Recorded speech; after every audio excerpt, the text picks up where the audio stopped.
ఆదాయానికి మించి ఆస్తులున్నాయనే కేసులో విశాఖ జిల్లా ఇచ్చాపురంలో మోటార్ వెహికల్ ఇన్స్పెక్టర్ డివి రంగారావు ఇళ్లలో ఏసీబీ అధికారులు సోదాలు నిర్వహించారు. విశాఖలోని అబీద్ నగర్తో పాటు ఆర్టీఏగా పనిచేస్తున్న ఇచ్చాపురంతో పాటు తణుకు, విశాఖల్లో అధికారులు ఏకకాలంలో తనిఖీలు చేపట్టారు.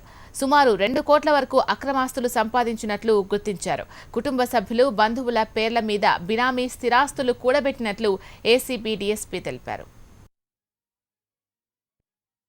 డివి రంగారావు గారు అని చెప్పి ఎంబీ ఇన్స్పెక్టర్ గారు పనిచేస్తున్నారు.